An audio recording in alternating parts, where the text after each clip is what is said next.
e culturali. E sempre sul fronte del turismo, la Montagna Veneta si interroga come coniugare le esigenze di sviluppo e la tutela dell'ambiente. Se ne è parlato sull'altopiano di Asiago.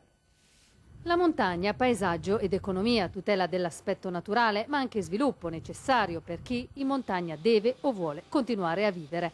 Tema antico, dualismo irrisolto, al centro di un dibattito voluto dalla Regione del Veneto e ospitato nel municipio di Asiago. La tutela è un'esigenza di per sé e anche per valorizzare l'aspetto turistico delle montagne. E lo sviluppo è fondamentale per poter mantenere gli abitanti nella montagna. La tutela è per esempio quella scelta dal comune di Asiago nel porre uno stop alla costruzione di seconde case.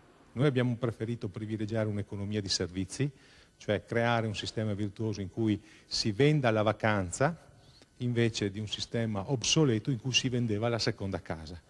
Eppure ogni buon proposito soccombe se poi i confinanti continuano, in questo caso a costruire, in generale a fare politiche avverse o soltanto diverse. Da qui la riflessione del politologo: per la montagna è necessaria una programmazione più alta di quella dei singoli comuni, di comunità montane, di gruppi locali. La programmazione più alta vuol dire capire bene quali sono le infrastrutture viarie, capire quale industria si può mettere in montagna, capire bene quali paesi vanno ingranditi, perché uno dei fattori di successo della montagna che ha successo è di essere densa, cioè di avere un numero minimo di abitanti, perché nessuno di noi ama abitare isolato, ovvero gli orsi, come ben sappiamo, sono pochi.